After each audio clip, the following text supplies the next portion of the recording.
السلام عليكم الاخوان. يلا خرج من عندي واحد السيد نصبت عليه ب 5 الملايين. 5 الملايين مشات ليه، ودابا راه خرج من عندي غادي ديريكتومون غيمشي يدير شيكايه مستعجل لوكيل جلاله الملك بتهمه النصب والاحتيال. نصب عليه.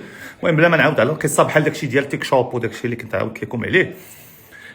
هاد السيد كان تيصيفط، دابا انا عرفت اش وقع عليه. هو كان تيصيفط الفلوس الكونت بونكير، وهذاك غالبا كيكون صراف ديال العملات الرقميه، من غير انه ممنوع.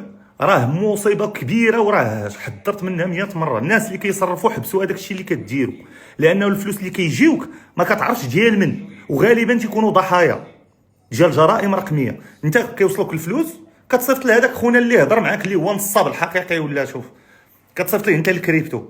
دابا هذا السيد شكون اللي غيدعي هذوك اللي صيفط لهم الفلوس اللي هما الصرافه اللي تيبيعوا السولد، وهما اللي غيولي تفتح معاهم التحقيق. ايوا ردوا البال الاخوان، بعدوا على